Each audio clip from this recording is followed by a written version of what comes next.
یتیموں کے بارے میں بات ہو رہی ہے، اور یتیموں کے بارے میں آپ سب جانتے ہیں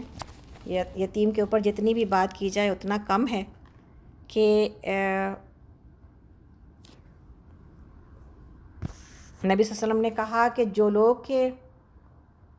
یتیم کی کفالت کرتے ہیں، یعنی یتیم کو سپورٹ کرتے ہیں، وہ اور میں جنت میں اس طرح ہوں گے۔ یتیم ڈھونڈیں اپنی زندگی میں، یتیموں کی سر پر ہاتھ رکھیں۔ یتیموں کے سر پہ ہاتھ رکھنا یہی نہیں ہے کہ ہم نے یتیم پا لیا ہے اس کے سر پہ ہاتھ رکھا ہے۔ یتیموں کے سر پہ ہاتھ رکھنے کا مطلب اس کی سپورٹ ہے، اور دنیا میں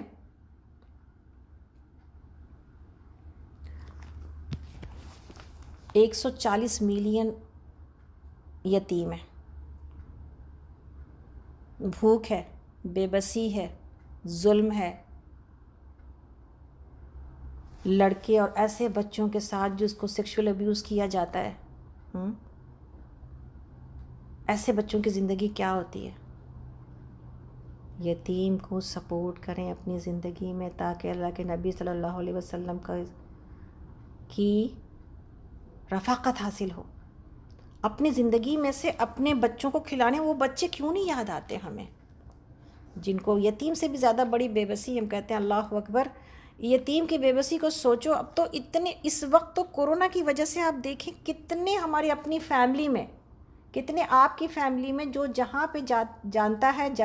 سمجھتا ہے، کتنی ایسی عورتیں ہیں جو بیوہ ہو چکی ہیں جوانی میں، اور کتنے بچے ہیں جو یتیم ہو چکے ہیں۔ اف، جب ان کی بے بسی کو سوچو اور دیکھو تو اتنی تکلیف ہوتی ہے۔ سکینت عباد الرحمن آپ کو دعوت دیتا ہے، اپنی اپنی زندگی میں، اپنی فیملی میں تلاش کریں اور سپورٹ کرنا شروع کریں منتھلی بیسس کے اوپر۔ یہ نہیں کہ ہم نے کبھی کسی کو کچھ دے دیا، منتھلی بیسس کے اوپر سپورٹ کریں۔ ہم آپ کو دعوت دیتے ہیں، ہمارے پروگرام سے 13-14 یتیموں کو سپورٹ کیا جاتا ہے۔ اس کے علاوہ تو سپورٹ بہت ساری جگہوں پر ہے، لیکن خاص طور پر اگر کہا جائے کہ یتیم، تو یہ یتیم بچے ہیں، اور اگر کوئی سپورٹ کرنا چاہتا ہے $60 پر منتھ، الحمدللہ ہم لوگ ان کو سپورٹ کرتے ہیں۔ ان کی ایجوکیشن کے اوپر خاص طور پر دھیان دیا جاتا ہے، ان کی لیونگ کو خاص طور پر دیکھا جاتا ہے، ان کو کھانے پینے کا، ان کو نان و نفقہ فراہم کیا جاتا ہے۔ آپ لوگ، یہ نہیں ہے کہ کوئی میرا یتیم خانہ ہے جس میں کہ ہم یتیم رہتے ہیں۔ یتیم بچے جو اپنے اپنے گھروں میں رہتے ہیں، ہم ان کو پرووائڈ کرتے ہیں۔ کبھی کسی کو منتھلی ضرورت ہے تو منتھلی دیتے ہیں، کبھی کسی کو جو ہے وہ 2-3 مہینے پر ضرورت ہوتی ہے تو پھر 2-3 مہینے پر دیا جاتا ہے، تاکہ ایک ہی دفعہ ان کو پیسہ، اس لیے کہ ہر دفعہ ہر کسی کو منتھلی دینے کی سہولت نہیں بھی ہوتی ہے۔ تو یہ آپ کے لیے دروازہ کھلا ہے۔ آپ اپنے، کوئی آدمی، اتنے سارے لوگ ماشاءاللہ موجود ہیں فیس بک کے اوپر، اسکائپ کے اوپر، اور فون پر بھی ہوں گے۔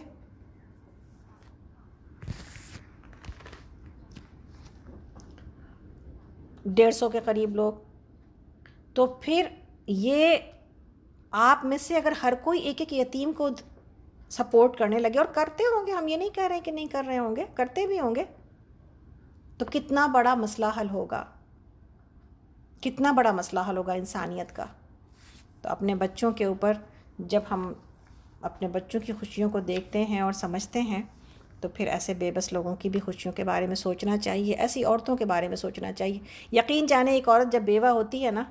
اس کو تکلیف اپنے بیوگی کی اور اپنے زندگی کے سہارے کی جانے کی، اپنے چھت کے ختم ہونے کی تو سب بعد میں ہوتی ہے۔ سب سے پہلے اپنے بچے کا دکھ ہوتا ہے، ہائے میرے بچوں کا کیا ہوگا، میرے بچوں کا کیا ہوگا جب اس کا باپ چلا گیا۔ تو یہ بہت بڑا ایک ایسا معاشرے کا، سوسائٹی کا سب سے مجبور طبقہ، جس کی ذمہ داری میرے کندھوں کے اوپر ہے، ہمارے کندھوں کے اوپر ہے۔ اس ذمہ داری کو اٹھائیے تاکہ اللہ کو جواب دے سکیں کہ اللہ تو نے نوازا تھا، تو اللہ ہم نے اس میں سے کسی نہ کسی مجبور کی زندگی کو خوشیاں دینے کی کوشش کی ہے انشاءاللہ تعالیٰ۔ آگے اللہ تعالیٰ فرماتے ہیں، جو آیت نمبر ہے جس میں یہ کہا گیا کہ تم مشرک عورتوں سے ہرگز نکاح نہ کرنا، اس میں یہ بات بتا دی گئی کہ ایک انسان اپنے لیے ایک ایمان والی عورت کو، خاص طور پر مردوں کو مخاطب کیا گیا، اس لیے کہ نکاح کا اختیار مردوں کے ہاتھوں میں زیادہ ہے، عورت کے ہاتھ میں تو ولی کی اجازت سے ہے نا، مرد تو بغیر ولی کے بھی نکاح کر سکتے ہیں۔ خاص طور پر یہ بات کہا گیا کہ ایک ایمان انسان کی پسند ناپسند کا معیار حدیث میں ہے نا کہ 4 چیزوں کی وجہ سے کسی عورت سے نکاح کیا جاتا ہے۔ اس کے حسب و نسب کی وجہ سے، بڑے خاندان کی بیٹی ہوتی ہے، اس کے مال کی وجہ سے، اس کی خوبصورتی کی وجہ سے، اور اس کے دین کی وجہ سے۔ تو تم اس کے دین کی وجہ سے کرو۔ تو اگر لونڈی بھی، اتنی خوبصورت آیت ہے یہ، اتنا بہترین اللہ رب العالمین نے یہاں پر، اس زمانے میں لونڈی کی کوئی اوقات نہیں ہوتی تھی، غلام ہوتی تھی نا عورت، یا غلام ہوتا تھا مرد، اس کی کوئی حیثیت نہیں ہوتی تھی، تو اس سے نکاح مطلب لوگوں کو پسند نہیں آتا تھا، لوگ بڑے بڑے خاندان والی لڑکیوں کو چاہتے تھے نکاح کرنا۔ آج بھی وہی چیز ہے، آج ہمارے پاس لونڈیاں نہیں ہیں، مگر غریب بچوں سے کون چاہتا ہے کرنا؟ تو یہ بتایا جا رہا ہے کہ اصل چیز کہ انسان کی شادی کے لیے پسند اور ناپسند کا معیار جو ہے نا، وہ نہ ظاہری شکل صورت ہو، نہ نسل اور نسب ہو،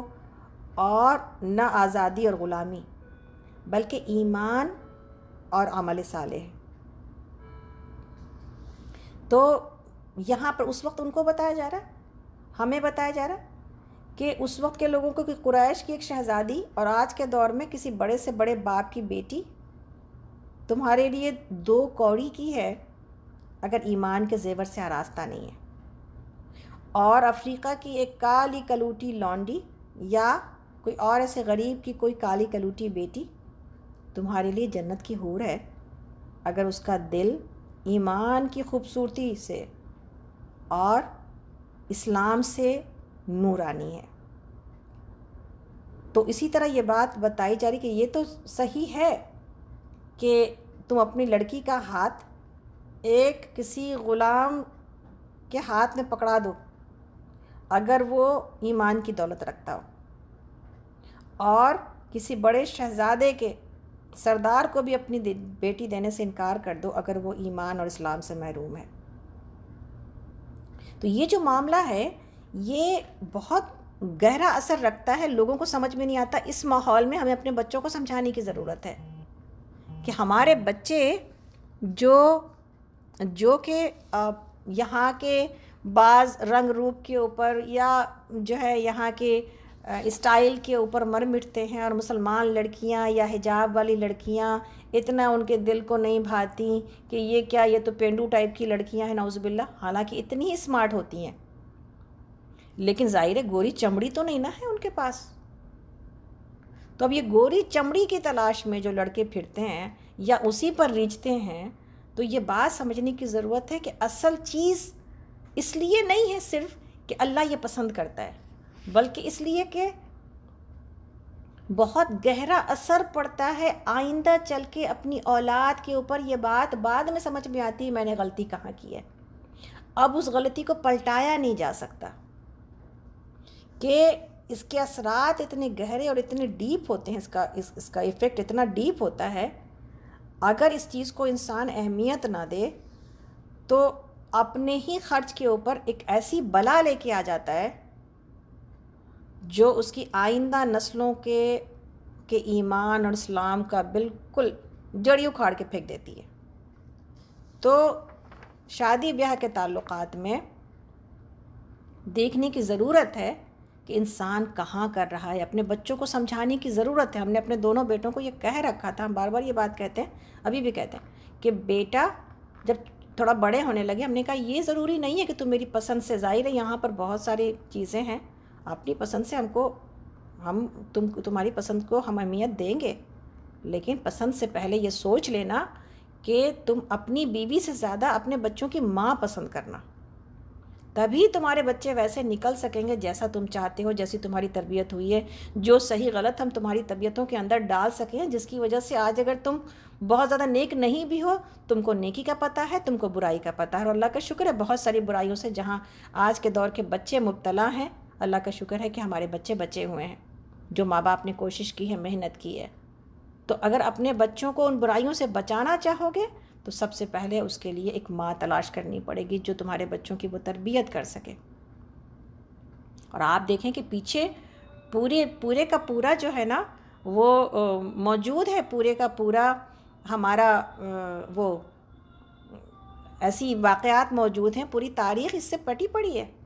کہ بنی اسرائیل کے تاریخ سے اور مطالعے سے کیا معلوم ہوتا ہے کہ ان کے اندر بے شمار جو گمراہیاں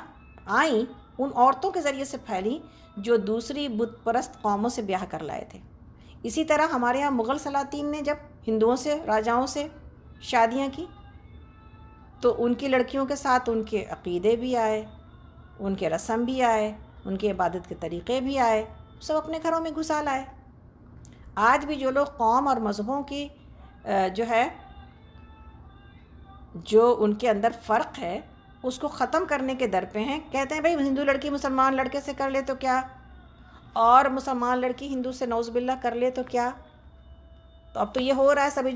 ایجوکیٹڈ ہیں اور اب اس کو روکا نہیں جا سکتا۔ تو لوگ جو سمجھتے ہیں کہ کسی طرح سے آپس میں شادی کر کے بہت ساری چیزوں کو اختلاف کو حل کیا جا سکتا ہے، یہ بہت بڑی غلطی ہے کہ جس کے ذریعے انسان اپنے دین کی جڑ کو ہی اکھاڑ کے پھینک دیتا ہے۔ اس لیے یہ معمولی بات نہیں ہے، جو آیت ہم نے پڑھی ہے یہ معمولی آیت نہیں ہے۔ یہاں کے دور کے لیے، یہاں کے بچوں کے لیے ہر ایک بچوں کے گوشت گزار کرنے کی ضرورت ہے کہ خوبصورتی کی تصویر لیے پھرتے ہیں، اپنی پسند کی بعض تصویریں لیے پھرتے ہیں، اور ایسی ایسی بہترین بچیاں جو گھروں کو جنت بنا دیں ان کے سامنے موجود ہوتی ہیں، لیکن وہ ان کو نہیں چاہیے ہوتی ہے۔ ان کا اپنا یہ ایسے سے ایسا ہو جائے تو پھر مجھے یہی پسند ہے، اور پھر چراغ رخ زیبا لے کے ڈھونڈتے پھرتے ہیں کہ بھئی ایسی مل جائے، نہ ایسی ملتی ہے تو نہ جلدی سے، اب آج کی لڑکی بھی چراغ رخ زیبا لے کے پھرتی ہے کہ بھئی اس کو بھی ویسا لڑکا چاہیے، تو پھر نہ یہ دونوں میچ کرتے ہیں، تو ادھر ان کی عمر ضائع ہو رہی ہے، ان کی ادھر عمر ضائع ہو رہی ہے، بیچ میں ماں باپ حیران پریشان ہیں کہ ہم کیا کریں، ہمارے بچوں کی تو زندگیاں یعنی جوانی ختم ہوتی جا رہی ہے اسی تلاش لا حاصل میں کہ بھائی کوئی ملے اپنی مرضی کا۔ اب اپنی مرضی کا تو وہی ملے گا جس کو ہم اپنے ہاتھ سے سانچے میں ڈھال کے بنائیں گے، باقی تو ہر انسان اپنے جیسا ہے۔ تو خوبصورتی کا ایک ایسا اعلیٰ معیار یا کسی اور چیز کا ایسا معیار بنا لینا جس کو بت بنا کے پوجنا شروع کر دینا، یہ بالکل غلط ہے۔ شادی بیاہ کے معاملے میں سب سے پہلے ماں باپ سمجھیں اس بات کو تاکہ وہ اپنے بچوں کو سمجھا سکیں، اور خاص طور پر میری ریکویسٹ ماں باپ سے یہ ہے کہ کوئی یہ نہ کہے کہ میرے بچے کو اسکارف والی بچی نہیں چاہیے، اس لیے کہ پھر اسکارف والی بچیاں جنہوں نے اپنی اس معاشرے سے اور اس جو سوسائٹی سے جنگ لڑ کے اپنے دین کا ایک کہتے ہیں اسکارف میں کیا بڑی بات ہے، اگر بڑی بات نہیں اور وہاں پر اسلام آپ کو نہیں دکھائی دیتا تو آپ انکار کیوں کرتے ہیں؟ تو جن بچیوں نے اپنے دین کو اللہ کی پسند کے اوپر اپنے آپ کو بنائے رکھنے کے لیے اتنی لڑائی لڑی ہے اپنے معاشرے سے، اپنے ماحول سے، اور اپنے آپ کو اسلامک ڈریس میں رکھنے کی کوشش کی ہے، وہ آپ کو کیوں نہیں چاہیے؟ پھر ان کو کہاں پر سپورٹ ملے گی؟ اگر مسلمان بچے یہ کہیں گے کہ ان کو اسکارف والی لڑکیاں نہیں چاہیے تو پھر یہ اسکارف والی لڑکیاں کہاں جائیں گی؟ 90% رشتے ان کے پہلے چھٹ جاتے ہیں اگر کسی کی بچی اسکارف لگاتی ہے تو۔ یہاں پر ہم کیا پڑھ رہے ہیں کہ اگر ایسی لونڈی بھی اسکارف لگانے والی بچی کے اندر اسلام ہے، آپ کو ایک اچھی جنریشن دے گی، آپ کے بچوں کی اچھی پرورش کرے گی، آپ کے ماں باپ کی اچھی ٹیک کیئر کر سکنے کی صلاحیت اس کے اندر موجود ہے۔ ہم یہ نہیں کریں ہر کوئی ایسا ہے اسکارف کی وجہ سے اور ہر کوئی خراب ہے اسکارف نہ لگانے کی وجہ سے، لیکن یہ کنڈیشن نہیں ہونی چاہیے کہ کوئی بچہ یہ کہے مسلمان گھرانے کا کہ مجھے اسکارف والی لڑکی نہیں چاہیے، اور امائیں یہ جھنڈا لے کے پھریں کہ میرے بیٹے کو اسکارف والی بچی نہیں چاہیے۔ ماؤں کو چاہیے کہ اپنے بچوں کو سمجھائیں کہ، اور ماؤں کو چاہیے اپنی بیٹیوں کو اس خوف سے، بعض لڑکیاں اس لیے نہیں اسکارف لگائیں گے تو میرے کوئی پسند کا لڑکا ہی نہیں ملے گا شاید،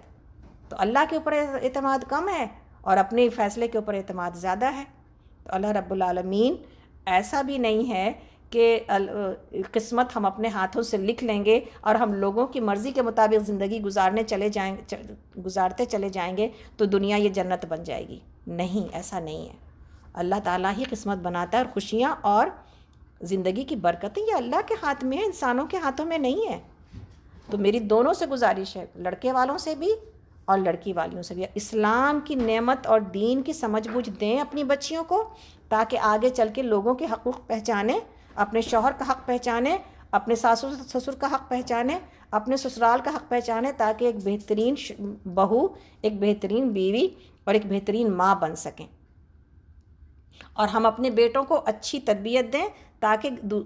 تاکہ وہ ایسی لڑکیاں سیرت و کردار والی لے کے آئیں جو کہ آگے سے ان کی نسلوں کو بہترین تعلیم اور ان کے ماں باپ کی جو ہے وہ بہترین ادب اور احترام کر سکیں۔ تو یہ زندگی، جو بچے یہ سوچتے ہیں بس میری زندگی اور میری پسند ہونی چاہیے، آف کورس ان کی پسند ہونی چاہیے، ان کی زندگی ہے، لیکن اس پسند میں جو معیار اور جو چیز ہے جس کی طرف سب سے زیادہ توجہ کرنے کی ضرورت ہے وہ اخلاق و کردار ہے اور اس کا دین ہے، نہ کہ وہ جس کو انہوں نے بنا رکھا ہے۔ تو میری انشاءاللہ تعالیٰ امید ہے کہ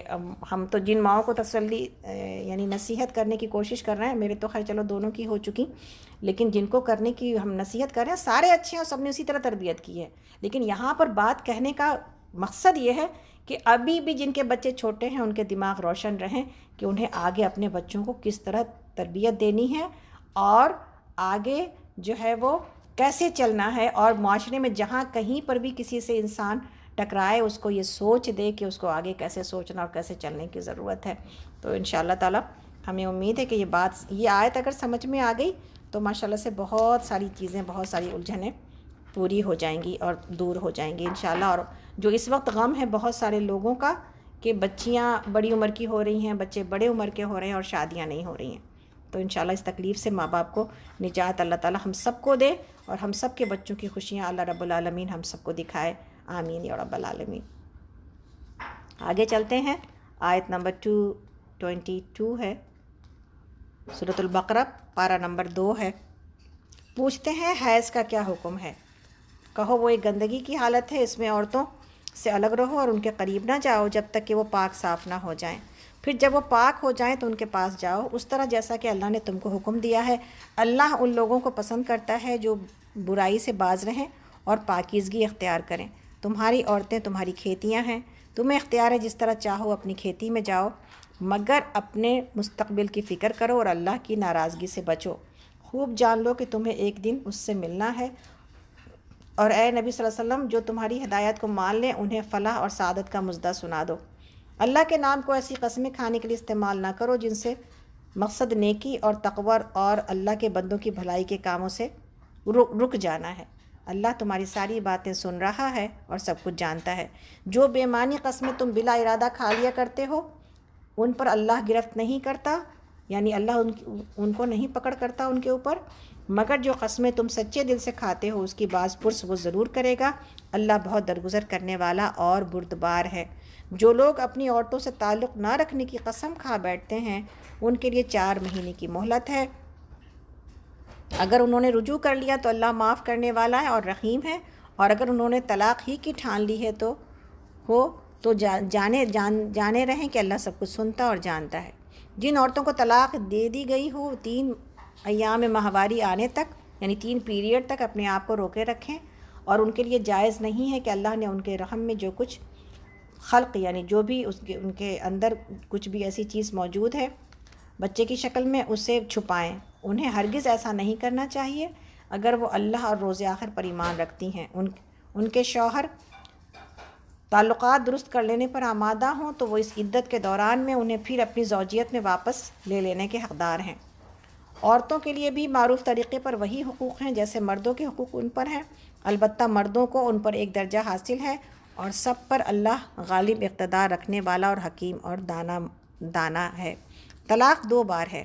پھر یا تو سیدھی طرح عورت کو روک لیا جائے یا بھلے طریقے سے اس کو رخصت کر دیا جائے، اور رخصت کرتے ہوئے ایسا کرنا تمہارے لیے جائز نہیں ہے کہ جو کچھ تم انہیں دے چکے ہو اس میں سے کچھ واپس لے لو۔ البتہ یہ صورت مستثنیٰ ہے کہ زوجین کو اللہ کے حدود پر قائم نہ رہ سکنے کا اندیشہ ہو۔ ایسی صورت میں اگر تمہیں یہ خوف ہو کہ وہ دونوں حدود الہی پر قائم نہ رہیں گے تو ان دونوں کے درمیان یہ معاملہ ہو جانے میں کوئی حرج نہیں ہے کہ عورت اپنے شوہر کو کچھ معاوضہ دے کر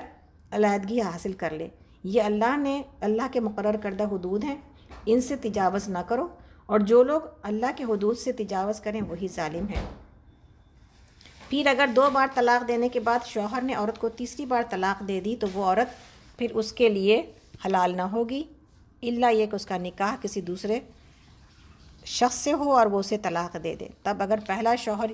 یہ عورتیں اور یہ عورت دونوں یہ خیال کریں کہ اللہ کے حدود پر قائم رہیں گے تو ان کے لیے ایک دوسرے کی طرف رجوع کر لینے میں کوئی مذائقہ نہیں ہے۔ یہ اللہ کے مقرر کردہ حدیں ہیں جنہیں وہ ان لوگوں کی ہدایت کے لیے واضح کر رہا ہے جو اس کے حدود کو توڑنے کا انجام جانتے ہیں۔ جب تم عورتوں کو طلاق دے دو اور ان کی عدت پوری ہو جانے کو آ جائے تو یا بھلے طریقے سے انہیں روک لو یا بھلے طریقے سے رخصت کر دو۔ محض تکلیف دینے کے لیے انہیں روکے نہ رکھنا کہ یہ زیادتی ہوگی، اور جو ایسا کرے گا وہ اصل میں آپ اپنے ہی اوپر ظلم کرے گا۔ اللہ کی آیات کا کھیل نہ بناؤ، بھول نہ جاؤ کہ اللہ نے کس نعمت عظمیٰ سے تمہیں سرفراز کیا ہے۔ وہ تمہیں نصیحت کرتا ہے کہ جو کتاب اور حکمت اس نے تم پر نازل کی ہے اس کا احترام ملحوظ رکھو۔ اللہ سے ڈرو اور خوب جان لو کہ اللہ کو ہر بات کی خبر ہے۔ جب تم اپنی عورتوں کو طلاق دے چکو اور وہ اپنی عدت پوری کر لیں تو پھر اس میں رکاوٹ نہ بنو کہ وہ اپنے جس سے نکاح کرنا چاہیں اس سے نکاح کر لیں، جب کہ وہ معروف طریقے سے باہم ایک دوسرے کے ساتھ نکاح کرنے پر راضی ہوں۔ تمہیں نصیحت کی جاتی ہے کہ ایسی حرکت ہرگز نہ کرنا اگر تم اللہ اور روز آخر پر ایمان لانے والے ہو۔ تمہارے لیے شائستہ اور پاکیزہ طریقہ یہی ہے کہ اس سے باز رہو، اللہ جانتا ہے تم نہیں جانتے۔ تو پیچھے ساری طلاق کی جو ہے نا وہ پیریڈ کے ساتھ ساتھ پھر آگے طلاق کے سارے اللہ رب العالمین نے طریقے بتائے ہیں، اصول بتائے ہیں، اور تو انشاءاللہ تعالیٰ اس کو دیکھ لیتے ہیں۔ اس میں جو سب سے پہلی بات ہے کہ پیریڈ کے بارے میں بات ہو رہی ہے اور اس کو یہ بات بتائی جا رہی ہے کہ یہ ایک گندگی کی حالت ہے جس میں کہ شوہر بیوی کو ایک دوسرے سے الگ رہنے کی ضرورت ہے، اور پھر اس کے بعد جب وہ پاک ہو جائیں تو اس میں پاکی کے اعتبار سے 2 چیز اللہ رب العالمین نے بتائی ہے کہ طہر کے بارے میں۔ اس میں وَإِذَا تَطَهَّرْنَ، ایک منٹ، وَلَا تَقْرَبُوهُنَّ حَتَّى يَطْهُرْنَ، اور پھر آگے سے دوبارہ یہ بات کہی فَإِذَا تَطَهَّرْنَ فَأْتُوهُنَّ مِنْ حَيْثُ أَمَرَكُمُ اللَّهُ۔ تو 2 دفعہ طہر کی بات آئی ہے۔ یہ 2 دفعہ طہر کی بات میں کیا جو ہے نا باریکی موجود ہے، علماء نے اس کی نشاندہی کی ہے۔ ایک طہر تو یہ ہے کہ ایک عورت ناپاکی کی حالت اس کے اوپر سے ختم ہو جائے، یعنی پیریڈ آنا بند ہو جائے،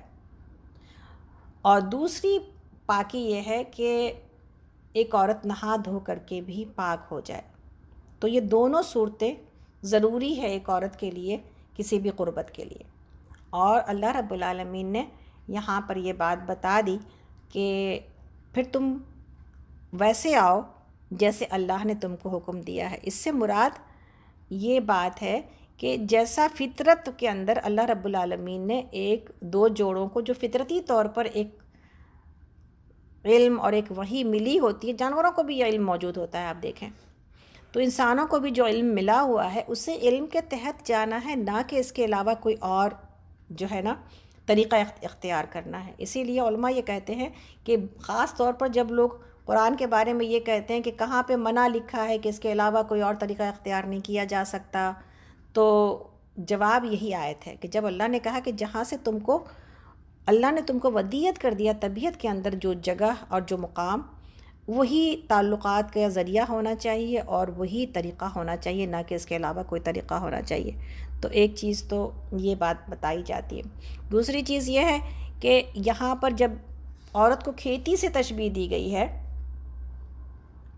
تو یہ کھیتی سے یہ تشبیہ دینے کے اعتبار میں ہی علماء کہتے ہیں بہت ساری کی ساری ہدایات موجود ہیں۔ یعنی کوئی بھی کسان اپنے کھیت میں جاتا ہے کس لیے؟ پیداوار حاصل کرنے کے لیے۔ تو جب عورتوں کو یہ کہا گیا کہ وہ تمہاری کھیتیاں ہیں تو پھر اسی سے یہ بات پتہ چلتی ہے کہ یہ طریقہ کون سا استعمال کیا جائے گا جہاں سے کہ انسان کو اولاد حاصل ہو، ہے نا۔ اور جہاں پر یہ بات کہی جاتی ہے کہ وہ کھیتی ہے تم جاؤ، تو جب کسان جاتا ہے اپنی کھیتی میں تو وہ پیداوار کے لیے ہی جاتا ہے نا۔ تو اس لیے علماء یہ کہتے ہیں کہ اللہ رب العالمین کو یہ ناپسند ہے کہ انسان فیملی پلاننگ کی بہت زیادہ اس میں ایسی صورت اختیار کرے کہ جس سے کہ انسان اپنی اولاد کی تمنا نہ رکھے. اس لیے فیملی پلاننگ کی جتنی بھی چیزیں ہیں اس سلسلے میں جہاں اللہ اور اس کے رسول کو کے لیے پسندیدہ نہیں ہیں، اس لیے کہ اللہ رب العالمین نے ایک طریقہ جو بنایا ہے شوہر بیوی کے تعلقات میں، جو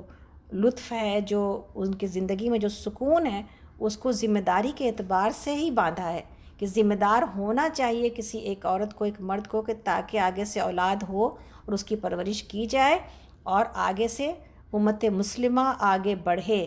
آپ دیکھیں صحابہ نے بعد میں بھی شادیاں کی ہیں اور بعد میں بھی ان کی اولادیں، عمر فاروق رضی اللہ عنہ نے شادیاں کیں اور بعد میں یہ کہا مجھے تو شادی کی ضرورت نہیں تھی، مگر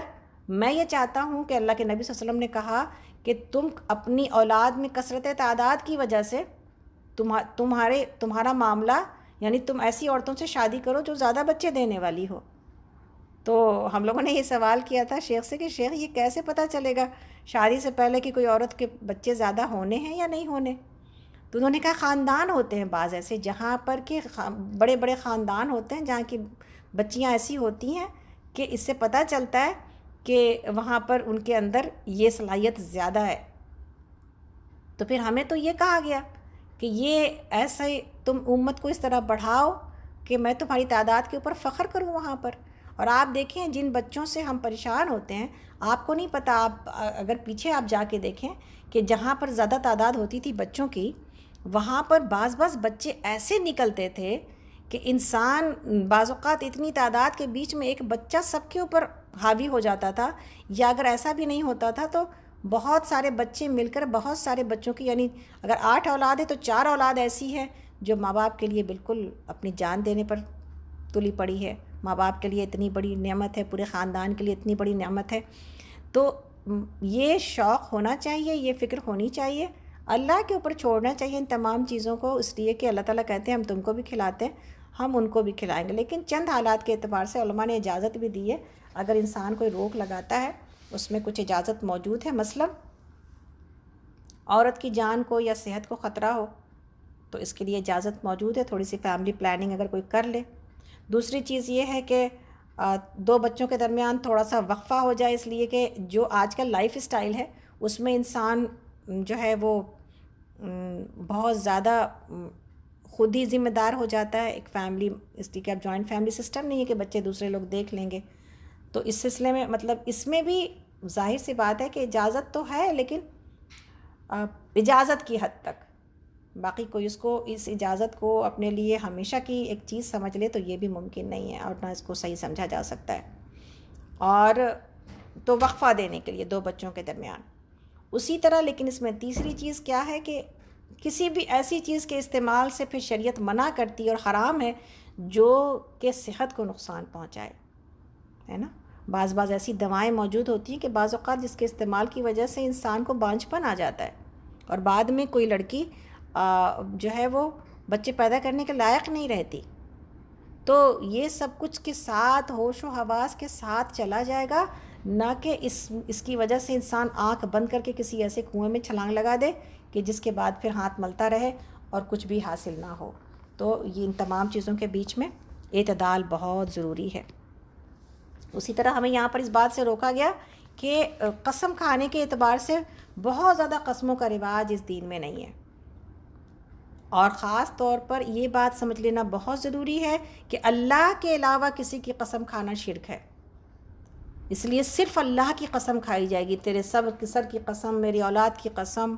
فلاں کی قسم، یہ میرے ماں باپ کی قسم، یہ سب قسمیں بالکل شرکیاں ہیں. قسم صرف اللہ کی کھائی جائے گی، اللہ کی کتاب کی کھائی جا سکتی ہے، قرآن کی، اس لیے کہ یہ اللہ کی صفت ہے. لیکن بیکار کی باتوں میں قسم نہ کھائی. اس کو جب اللہ کی قسم کھائی جائے تو پھر معاملہ واقعتاً اتنا سنگین ہو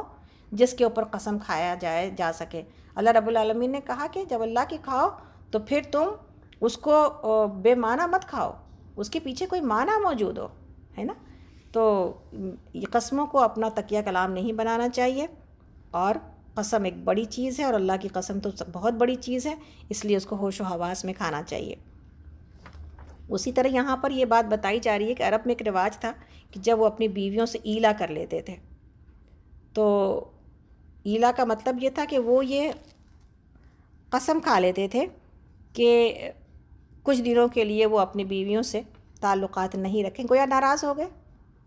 اس سلسلے میں شریعت نے جو اجازت دی ہے میاں بیوی کو ایک دوسرے کے درمیان ناراضگی کا کہ تعلقات جو ہے نا وہ ختم کر لیے جائیں، وہ 4 مہینے کی مہلت ہے۔ 4 مہینے کے اندر اگر شوہر اگر رجوع نہیں کرتا ہے اپنی بیوی سے اور تعلقات بحال نہیں کرتا ہے،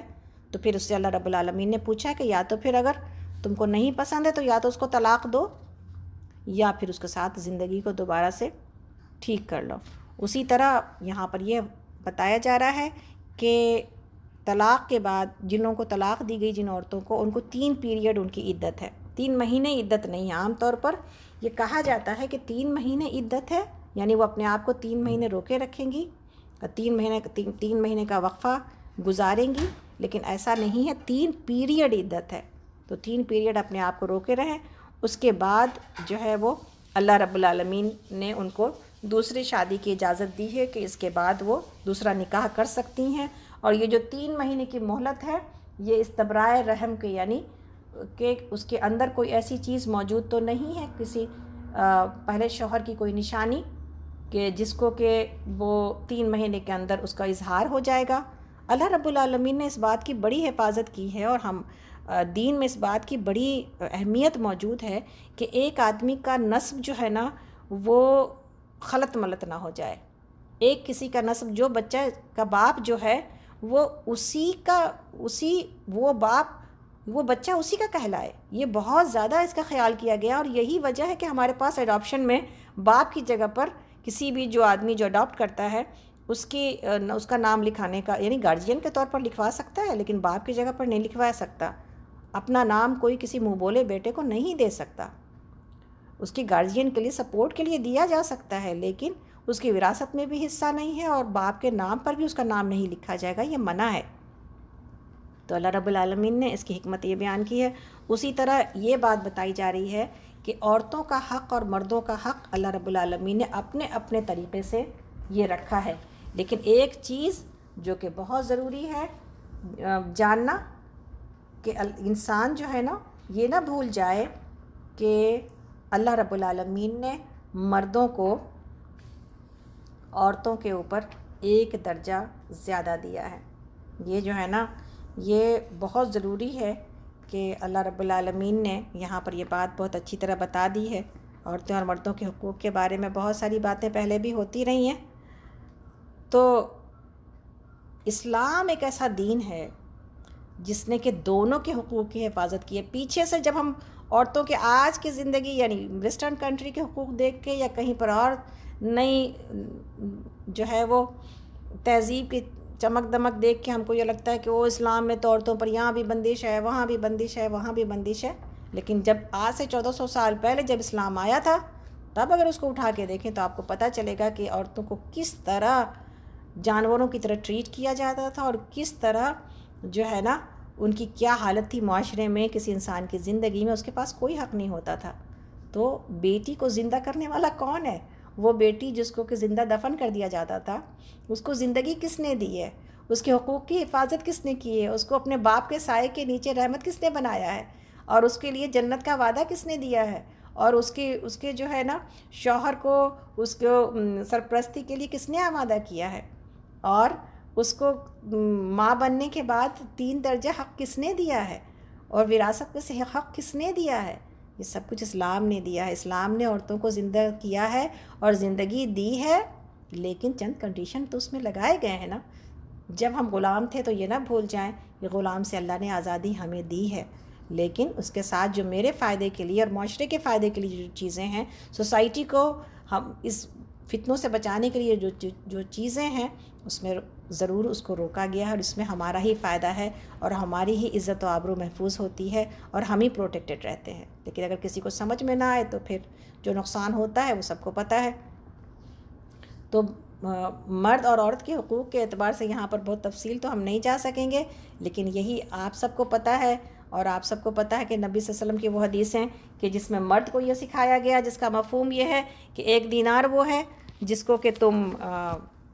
اللہ کے راستے میں خرچ کرتے ہو، اور 1 دینار وہ ہے جو تم کسی کھانا کھلاتے ہو، اور 1 دینار وہ ہے جو تم کسی فقیر کو دیتے ہو، اور 1 دینار وہ ہے جس میں تم اپنے بیوی کے منہ میں نوالا ڈالتے ہو. اس میں سب سے بہترین دینار جو اللہ کو پسند ہے وہ ہے جو جس سے تم اپنی بیوی کے منہ میں نوالا ڈالتے ہو. تو سبحان اللہ، ساری دنیا کے مدد سے بڑھ کر اور دلجوئی سے بڑھ کر، ایون اللہ کے دین کی مدد سے بڑھ کر، ایک مرد کو اپنی بیوی کی ذمہ داری اور اس کے حقوق کو ادا کرنے کی طرف لایا گیا ہے.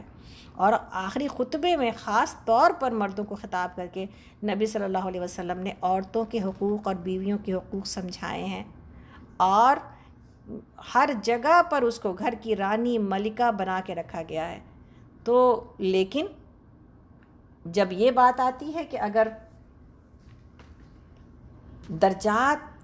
کے اعتبار سے جس طرح دنیا میں ہر ایک آرگنائزیشن اور ہر ایک سسٹم میں کسی ایک کے پاور کو بڑھا کے رکھا جاتا ہے تاکہ جو ہے کوئی کولیجن نہ ہو جائے، کوئی ٹکراؤ نہ ہو جائے اور معاملات سارے چلتے رہیں، ایک کے نیچے سارا سسٹم چلے، اسی طرح اللہ رب العالمین نے مردوں کو ایک درجہ زیادہ دیا ہے جسے قبول کرنے کی بہت زیادہ ضرورت ہے. جہاں پر اللہ نے مردوں کو حکم دیا، وہیں پر عورتوں کو یہ کہا کہ اگر کوئی عورت 5 وقت کی نماز پڑھتی ہے، روزے رکھتی ہے، اپنے عزت اور آبرو کی حفاظت کرتی ہے اور اپنے شوہر کو خوش رکھتی ہے، تو جنت کے جس دروازے سے چاہے داخل ہو جائے. یعنی عورتوں کو پھر اس طرح تیار کیا ہے. اللہ کی بات ماننا اور اپنے خاوند کی اور اپنے شوہر کی بات ماننا اور اس کے درجے کو تسلیم کرنا. اس لیے لیکن ہاں، اس کی بھی اطاعت اسی حد تک کی جائے گی جہاں تک کہ اللہ رب العالمین کے حکم کی خلاف ورزی نہیں ہوتی. کسی بھی انسان کی بات، ماں باپ کی بات ہو یا شوہر کی بات ہو، اس درجے مانی جائے گی، اس حد تک مانی جائے گی جہاں تک کہ اللہ کے قانون کے اوپر حرف نہیں آتا یا اللہ کی ناراضگی مول لینے کی بات نہیں آتی، تو اس سے بچا جائے گا. اسی طرح عورت کو اس بات کے لیے کہا گیا کہ ہم اس امت میں سجدے کا حکم نہیں ہے، جیسا کہ ہم پیچھے پڑھا ہے، لیکن اگر کسی کو سجدہ کرنے کا حکم دیا جاتا مخلوق میں سے مخلوق کو، تو پھر بیوی سے یہ کہا جاتا کہ وہ اپنے شوہر کو سجدہ کرے. تو یہ ساری باتیں کہ میاں بیوی کے حقوق برابر ہیں لیکن درجہ بدرجہ، کہ اس کے حقوق کی حفاظت کی گئی ہے، لیکن مرد کو چونکہ وہ مال خرچ کرتا ہے اور باہر کی دنیا کی زندگی کو وہ جھیلتا ہے اور مال خرچ کرتا ہے، اسی لیے اللہ رب العالمین نے یہ اس کو ایک درجہ دیا ہے. لیکن اگر آپ دیکھا جائے تو پھر جب عورت ماں بنتی ہے، اس کی قربانیوں کو نظر انداز نہیں کیا گیا. جب ایک عورت ماں بنتی ہے اور مشقت کرتی ہے تو پھر درجہ کس کا بلند ہے؟ 3 درجے ماں کا درجہ بلند ہے باپ کے اوپر. تو اللہ رب العالمین نے کسی کو بھی کسی جگہ سے محروم نہیں کیا. لیکن یہ کہہ دینا کہ بالکل برابری ہے اسلام میں عورت اور مرد کے درمیان، یہ بالکل غلط بات ہے. اور آج جو معاشرہ برابری پر تلا پڑا ہے وہ اس کے دیکھ رہا ہے نقصانات. کہیں نہ کہیں پر عورت کو یہ کہا گیا کہ اپنے شوہر کی اطاعت کے نیچے رہا جائے گا اور شوہر کا ایک درجہ بلند ہے، اس درجے کو تسلیم کیا جائے گا. گھر میں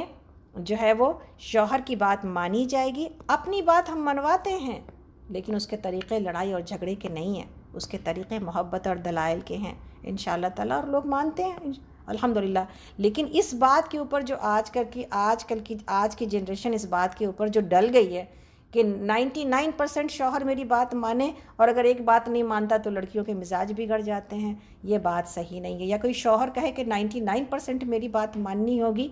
تو یہ بات بھی صحیح نہیں ہے. دونوں گاڑی کے 2 پہیے ہیں، دونوں ایک دوسرے کے ساتھ گیو اینڈ ٹیک کے ساتھ اور اثار اور قربانی اور محبت کے ساتھ ہی چلیں گے انشاءاللہ تعالیٰ. اور یہ لڑائی جھگڑے کے بجائے یہ ایک ایسا رشتہ ہے جس میں محبت اور اثار اور قربانی ساری چیزوں کے ساتھ ہی چلتی ہے. ایک دوسرے کا خیال رکھنا. آپ اور ہم دیکھیں، ہم میں سے شاید کوئی اس بات کا انکار کرتا ہو کہ شروع میں جو چاہت اور محبت ہوتی ہے شوہر بیوی کی، بعد میں بچے آتے ہیں تو اس بچوں کی ٹیک کیئر میں، پرورش میں کچھ اختلافات ہوتے ہیں، کچھ جو ہے نا انسان کے اس کا عمل کا یا خیال کا یا چیزوں کا ٹکراؤ ہوتا جاتا ہے، کچھ ڈسٹربنس چلتی رہتی ہے یہاں تک کہ بچے بڑے ہو جاتے ہیں. پھر اس گھونسلے میں ہم 2 باقی بچ جاتے ہیں، سارے چڑیاں اڑ جاتی ہیں، گھونسلے میں یہ 2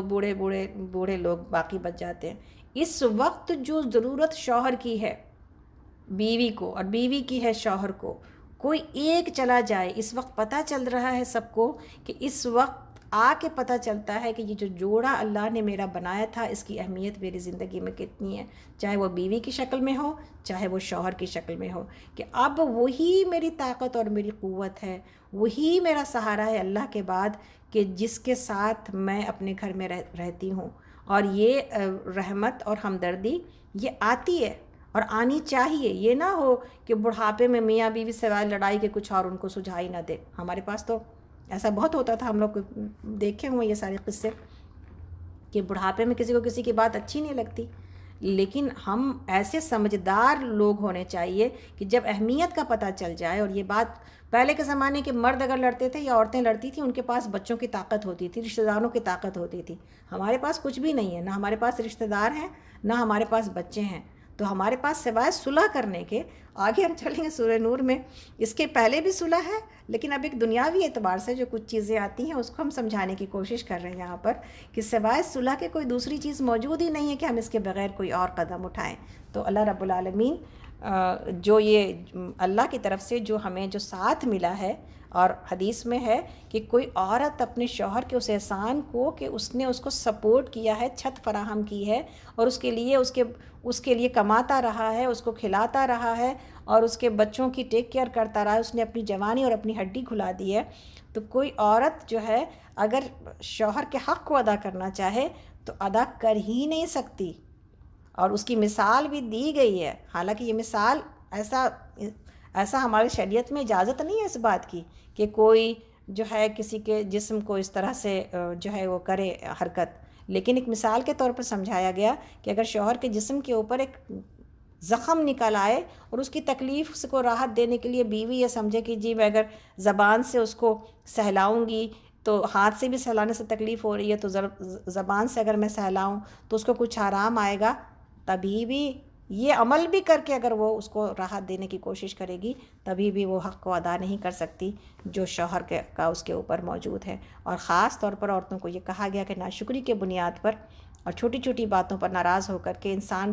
پورے احسان کو نظر انداز نہ کر دیا جائے جو احسان کے شوہر کرتا ہے اپنی بیوی کے اوپر۔ اور ہم ہمیشہ اس بات کو یاد دہانی کراتے رہتے ہیں اپنی ذات کو بھی، آپ سب کو بھی، کہ اپنے بچوں کو باہر کی دنیا سے سپورٹ کر کے، باہر کی دنیا سے کما کے لانا اور باہر کی دنیا کو فیس کرنا۔ ہم جو گھر کی چار دیواری میں بند ہیں نا، یا اگر نہیں بھی بند ہے، ہم کچھ خوشی کے لیے کچھ اپنے سکون کے لیے اگر کماتے بھی ہیں تو ہمارے پاس وہ ذمہ داری نہیں ہے کہ ہمیں گھر چلانا ہے۔ مردوں کے پاس ذمہ داری ہے، ہم چاہیں جاب کریں، ہم چاہیں چھوڑ دیں، ہم چاہیں مرضی کی ملے تو ٹھیک ہے، نہ ملی تو چھوڑ دیا، ہمارے اوپر وہ ذمہ داری نہیں ہے۔ تو جو مردوں کے اوپر ذمہ داری ہے اپنے بچوں کی سپورٹ کی، جس کے لیے کہ وہ ہر سرد گرمی، ہر بری بات بھلی بات، ہر تکلیف ہر مصیبت کو اٹھاتے ہیں۔ پچھلی دفعہ میرے بھائی سے بات ہو رہی تھی تو ایسے ہی بات ہو رہی تھی کہ اگر کوئی 60 کا ہو جاتا ہے مرد، تو پتہ نہیں مردوں کو تو کہا جاتا ہے کہ بھئی 60 کا ہو گیا تو بڑا اچھا جوان ہو گیا، عورتوں کو کیا کہا جاتا ہے؟ تو اسی پہ کہنے لگا کہ باجی عورتیں تو 60 میں اس لیے جوان رہتی ہیں، اس لیے کہ وہ تو مرد بیچارہ باہر کی دنیا کو جھیل جھیل کے اور باہر کے اسٹریس کو جھیل جھیل کے بوڑھا ہو جاتا ہے 60 سال کا، لیکن یہ سب کچھ تو عورتوں کے اوپر سے، بیویوں کے اوپر سے گزرتی نہیں ہے چیز۔ تو یہ بات ہم چھوٹی چھوٹی ایٹیٹیوڈ کی وجہ سے تکلیف میں پڑ جاتے ہیں، اس کو سمجھنا چاہیے، بڑے کینوس کو، بڑی چیزوں کو نظر میں رکھنا چاہیے کہ جو چھت ہے، جو سب کچھ ہے، آج اسی کی ذات سے اس درخت کے سائے کے نیچے ہم بیٹھے ہیں، وہ درخت کتنا امپورٹنٹ ہے۔ ان عورتوں سے جا کے پوچھیں جن کے پاس اگر یہ سایہ چھن گیا ہے تو پھر ان کو کتنی بڑی تکلیف کا سامنا ہے۔ اللہ رب العالمین ہم سب کے گھروں کی حفاظت کرے، ہمارے شوہروں کے جان مال کی حفاظت کرے، اور اللہ رب العالمین ہم سب کو ہمارے گھر کی خوشیاں اور سکون عطا کرے، اور ہم سب کو یہ ساتھ عطا کریں جو ہمارے بچوں کا بھی ہے اور اس کے بعد میں انشاءاللہ تعالی اپنے شوہروں کا بھی ہے، کہ اللہ رب العالمین ہمیں ساتھ ہی اس دنیا میں رکھے اور ساتھ ہی اٹھائے۔ جس وقت میری امی ابی کی بات ہوتی تھی اور دونوں ساتھ ساتھ چلے، تو ایک دفعہ ہم لوگ کہیں گئے، وہ میری موانی سے ان سے ملنے کے لیے گئے، اور ابھی بیمار تھے اس ٹائم میں، تو موانی بھی بڑی عمر کی ہے میری، تو انہوں نے کہا ہاں دونوں ہیں نا ساتھ ساتھ، اتنا دن تک چلا ہے، دونوں ساتھ ساتھ جائے گا، دونوں ایک ساتھ ہی اس دنیا سے جائے گا۔ تو میرے دل کو ایسا دھکا لگا کہ موانی کیا بول رہی ہیں ابی کے بارے میں، امی کے بارے میں، میرے کیوں ایسا بول رہی ہیں؟ اور ایسا ہی ہوا کہ امی ابی جان کے بعد 1 سال بھی نہ رہ سکیں، مشکل سے 1 سال وقت گزارا اور امی چلی گئیں۔ تو ایک جوڑا جو بہت دن تک ساتھ ساتھ رہ جاتا ہے نا، پھر رہ نہیں سکتا اس کے بغیر. تو اور یہ اس کے حق میں بہتر ہوتا ہے، یہ اس کے حق میں بہتر ہوتا ہے. یہی مانگنا چاہیے انسان کو اپنے لیے بھی کہ اللہ رب العالمین ہمیں ساتھ رکھے اور ہمیں ساتھ اٹھا لے انشاءاللہ تعالیٰ. اور بیویوں کو تو خاص طور پر یہ مانگنا چاہیے کہ اپنے شوہروں کے کندھوں پہ جائیں، اس لیے کہ بعد کے اس تکلیف سے جو کہ ایک مرد کو زندگی میں، مرد کے ہوتے ہوئے، ایک شوہر کے ہوتے ہوئے نہیں سمجھ میں آتا ہے، اس کے جانے کے بعد سمجھ میں آتا ہے کہ یہ ذات، یہ ہستی میرے لیے کتنی امپورٹنٹ تھی اور مجھے کہاں کہاں دنیا کے اسٹریس سے بچا کے رکھتی تھی. جب سر پہ پڑتی ہے تب سمجھ میں آتا ہے کہ اس کا کتنی بڑی اہمیت ہے. اللہ تعالیٰ جس کے پہلے لے جاتا ہے اس کو صبر عطا کرے رب العالمین، اور اس کی تمام مشکلوں کو کوئی چلا بھی جاتا ہے میری زندگی سے. ہم یہ نہیں کسی کو تکلیف میں ڈالنا چاہ رہے اپنے کسی بات سے کہ بیوی کی زندگی انسان کے لیے تکلیف دہ ہے تو کوئی مایوس نہ ہو جائے. اللہ رب العالمین کہیں نہ کہیں پر موجود ہی ہے نا، اور کہیں نہ کہیں پر کیوں، میرے شہرک سے زیادہ قریب موجود ہیں. تو اللہ ہے میرے لیے، چاہے میری زندگی کا سب سے بڑا سہارا بھی اٹھا لیا جائے. یہ تو اللہ کی مرضی ہے. اور دنیا میں جب کوئی دو لوگ ساتھ میں رہتے ہیں تو ایک ساتھ تھوڑی جا سکتے ہیں، کوئی تو آگے پیچھے جائے گا ہی نا. کسی کو آگے جانا ہے اور کسی کو بعد میں جانا ہے. تو دونوں باتوں کے لیے اپنے آپ کو تیار کر کے رکھیں. اگر کسی کو بعد میں جانے کا موقع ملا ہے اور کسی کو پہلے چلے جانے کا، تو یہ پیچھے رہنے والا اپنی زندگی کو غنیمت سمجھتے ہوئے کسی کی یاد میں، کسی کے غم میں اپنے آپ کو جو ہے وہ بیکار نہ کر لے، بلکہ اپنی زندگی کے اس تکلیف دہ دور میں اپنی زندگی کو غنیمت سمجھتے ہوئے اپنے شوہر کے لیے جس نے اتنا وقت پروٹیکشن اور سکون پہنچایا ہے اس کے لیے دعائیں کرنے والی بن جائے، اس کے بچوں کے لیے سہارے بن جائے. اور بہت سارے ایسے کام جو پہلے انسان نہیں کر پاتا تھا، وہ ایسے کام لوگوں کو خوشیاں دینے کے لیے کرے، جس سے کہ لوگوں کو سکون اور راحت ملے اور لوگوں کو ہمت ملے زندگی جینے کے لیے. تو بہت سارے کام اس زندگی میں فرصت کے وقت میں کیے جا سکتے ہیں،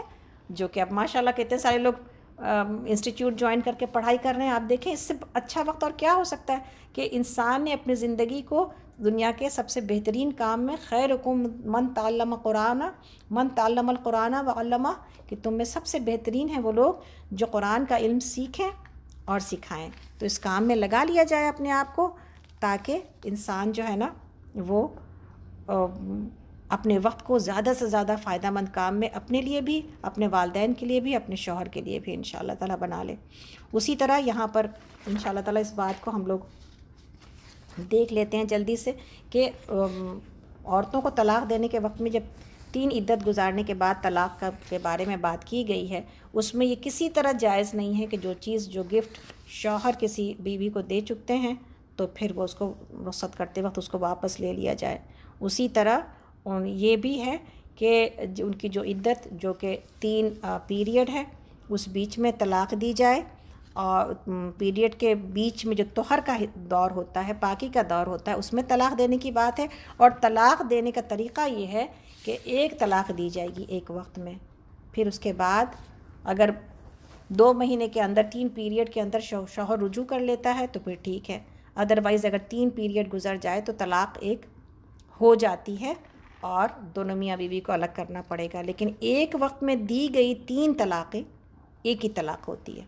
اس بات کو سمجھنا بہت ضروری ہے کہ ایک وقت میں دی گئی 3 طلاقیں ایک ہی طلاق ہے.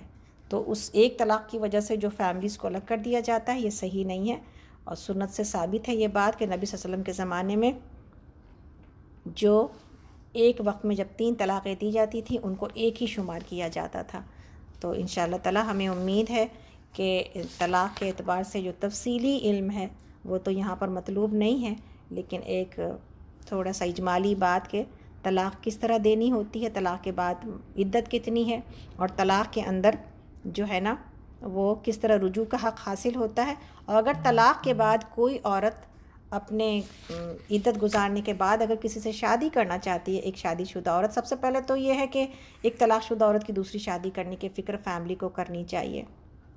اسی طرح آگے ہم لوگ انشاءاللہ تعالیٰ بیوہ کے بارے میں بھی پڑھیں گے، لیکن اس وقت یہاں پہ یہی رکھتے ہیں، یہاں پہ بات کہ کرنی چاہیے. اور دوسری بات یہ ہے کہ اگر وہ عورت خود کہیں پر کرنا چاہتی ہو تو اس میں رکاوٹ نہیں بننی چاہیے. اگر فیملی اچھی ہے تو پھر چونکہ اس لیے کہ عورت کو ولی کی ضرورت ہوتی ہے، اختلاف شدہ عورت کو بھی ولی کی ضرورت ہوتی ہے. اس کا والد اس کا نکاح کرے گا یا اس کے بھائی اور اس کے فیملی کے کوئی بڑے بزرگ اس کا نکاح کریں گے. تو انشاءاللہ تعالیٰ یہ سارے وہ طریقے ہیں جس کے ذریعے عورتوں کو جو ہے وہ بھٹکنے سے، بہکنے سے مردوں کی سرپرستی کے اندر رکھا گیا ہے، اس لیے کہ وہ معصوم ہوتی ہیں اور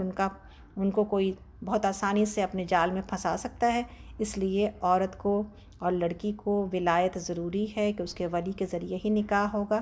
اور اسے ہر وقت پروٹیکشن دی گئی ہے، یا تو وہ شوہر کے پروٹیکشن میں ہوتی ہے یا پھر اپنے والد اور اپنے بھائی کے پروٹیکشن میں ہوتی ہے. تو اللہ رب العالمین نے کہیں پر بھی ہمیں تنہا نہیں چھوڑا ہے. تو ہم لوگ یہاں پر آیت نمبر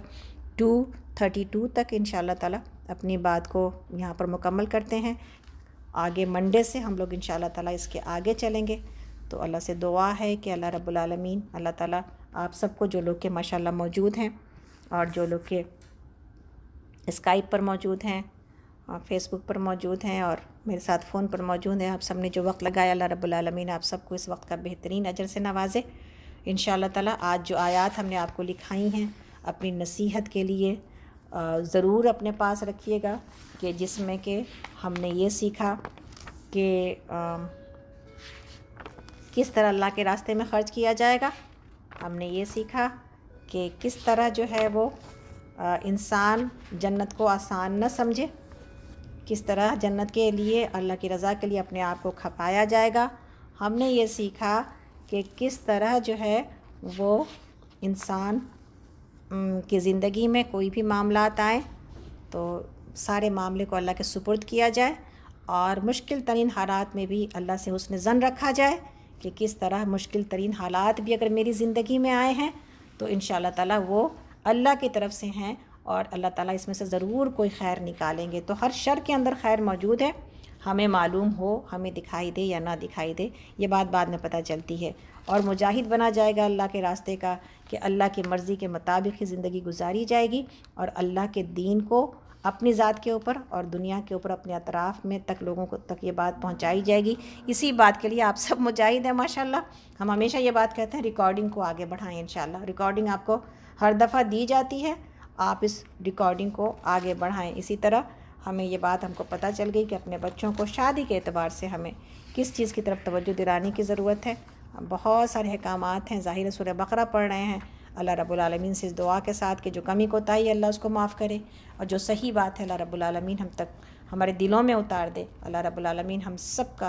سب سے راضی ہو جائے، اور اللہ رب العالمین ہم سب میں سے جو کوئی ہم سب میں سے جو کوئی بھی بیمار ہے، اللہ تعالیٰ سبوں کو شفائے کاملہ عاجلہ سے نوازے. اللہ تعالیٰ ہم سب کا بیٹھنا سننا قبول کرے، اور اس دعا کے ساتھ کہ اللہ تعالیٰ ہمارے ماں باپ کو، ہمارے والدین کو اللہ رب العالمین ان کے لیے ہمارے ہمیں ثواب جاریہ بنا دے، ان کو اپنی رحمتوں میں جگہ دے. یا اللہ جو کہیں بھی جہاں کہیں بھی یا رب العالمین، اے اللہ جس کے بھی ماں باپ زندہ ہیں اور ان کو ان کی خدمت کرنے کا موقع دے، اور جو لوگ کے چلے گئے ہیں اللہ رب العالمین ان کو جو ہے وہ اپنی رحمتوں میں جگہ دے. اللہ تعالیٰ ہماری زندگی کی تمام مشکلوں کو اپنی مدد سے، اپنی توفیق سے اٹھانے کی توفیق عطا کرے، اور ہماری زندگی کے ہر مشکل کو آسانی میں تبدیل کر دے انشاءاللہ تعالیٰ. اللہ تعالیٰ ہم سب سے راضی ہو جائے، اور انشاءاللہ تعالیٰ اپنی دعاؤں میں، خاص دعاؤں میں تمام امت مسلمہ کو یاد رکھیے، پوری انسانیت کو یاد رکھیے، اور ہماری پوری ٹیم کو یاد رکھیے، ہمارے ایڈمنس کو یاد رکھیے جو لوگ اتنی محنت کرتے ہیں آپ کو ساری باتیں پہنچانے کے لیے، آپ کی مشکلوں کو حل کرنے کے لیے، جو لوگ آپ کے لیے جو ہے وہ انٹرنیٹ کے اوپر، یوٹیوب کے اوپر آپ کی ریکارڈنگ فراہم کرتے ہیں، جو لوگ کہ آپ کے لیے ویب سائٹ کے اوپر ریکارڈنگ فراہم کرتے ہیں، جو لوگ کہ آپ کو واٹس ایپ کے اوپر جو ہے وہ پوسٹ کرتے رہتے ہیں. تو اللہ رب العالمین سبوں کی زندگیوں میں برکت دے، سبوں کے دین کی خدمت کو قبول کرے، اور انشاءاللہ ہم کو بھی اپنی دعا میں، خاص دعا میں یاد رکھیے. اللہ تعالیٰ ہم سب کا، آپ سب کا حامی و ناصر ہو. اللہ رب العالمین اللہ ہم آپ سے تمام چیزوں کی خیر طلب کرتے ہیں جو پیارے نبی صلی اللہ علیہ وسلم نے طلب کی، اور ان تمام چیزوں کے شر سے آپ کی پناہ طلب کرتے ہیں جو پیارے نبی صلی اللہ علیہ وسلم نے طلب کی. یا اللہ ہمیں موت نہ آئے مگر اس حال میں کہ آپ ہم سے راضی ہوں. یا ربی ہمیں موت نہ آئے مگر اس حال میں کہ آپ ہم سے راضی ہوں. یا اللہ ہمیں موت نہ آئے مگر اس حال میں کہ آپ ہم سے راضی ہوں۔ ربنا تقبل منا انک انت السمیع العلیم وتب علینا انک انت التواب الرحیم سبحانک اللہم وبحمدک اشہد ان لا الہ الا انت استغفرک واتوب الیک۔ السلام علیکم ورحمۃ اللہ وبرکاتہ۔ تو انشاءاللہ تعالیٰ منڈے کے دن ہم لوگ آیت نمبر 233 سے انشاءاللہ آگے شروع کریں گے۔ جب تک کے لیے اللہ حافظ۔ اللہ رب العالمین آپ سب کا حامی و ناصر ہو۔ اپنا خیال رکھیے